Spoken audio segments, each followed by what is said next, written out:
अङ्कोलं निजबीजसन्ततिरयस्कान्तोपलं सूचिका साध्वीनैज विभुं लताक्षितिरुहं सिन्धुः सरेद्वल्लभम् प्राप्नोति यथा तथा पशुपतेः पादारविन्दद्वयम् चेतो वृत्तिरुपेत्य तिष्ठति सदा सा भक्तिरित्युच्यते आनन्दाश्रुभिरातनोति पुलकं नैर्मल्यतश्चादनम् वाचा शङ्खमुखे स्थितैश्च जठरापूर्तिं चरित्रामृतैः रुद्राक्षैर्भसितेन देववपुषो रक्षां भवद्भावना पर्यङ्के विनिवेश्य भक्तिजननी भक्तार्भकं रक्षति मार्गावर्तितपादुका पशुपतेरङ्गस्य कूर्चायते गण्डूशाम्बुनिषेचनं पुररिपोर्दिव्याभिषेकायते किञ्चिद्भक्षितमांसशेषकबलं नव्योपहारायते भक्तिः किं न करोत्यहो वनचरो भक्तावतंसायते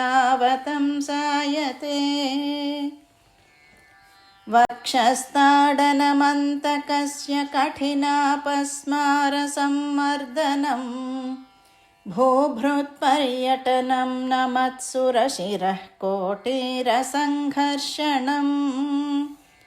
कर्मेदं मृदुलस्य तावकपदद्वन्द्वस्य गौरीपते मच्चेतो मणिपादुका विहरणं शम्भो सदाङ्गीकुरु वक्षस्ताडनशङ्कया विचलितो वैवस्वतो निर्जराः कोटिरोज्ज्वलरत्नदीपकलिका नीराजनं कुर्वते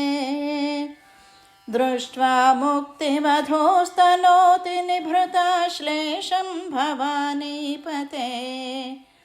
यच्चेतस्तव पादपद्मभजनं तस्येह किं दुर्लभम् क्रीडार्थं सृजसि प्रपञ्चमखिलं क्रीडामृगास्ते जनाः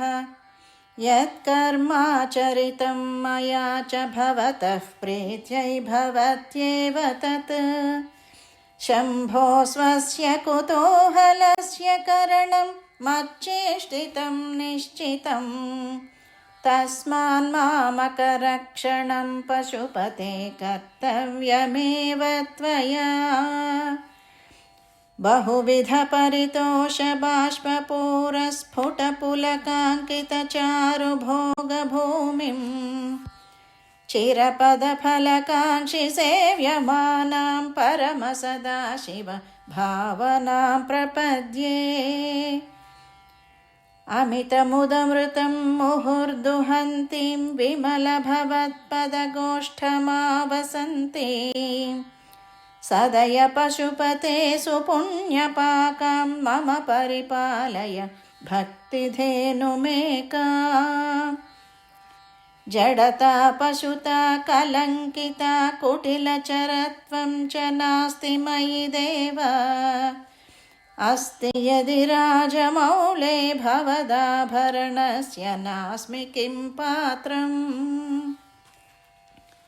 अर्हसि रहसि स्वतन्त्रबुद्ध्या परिवसितुं सुलभः प्रसन्नमूर्तिः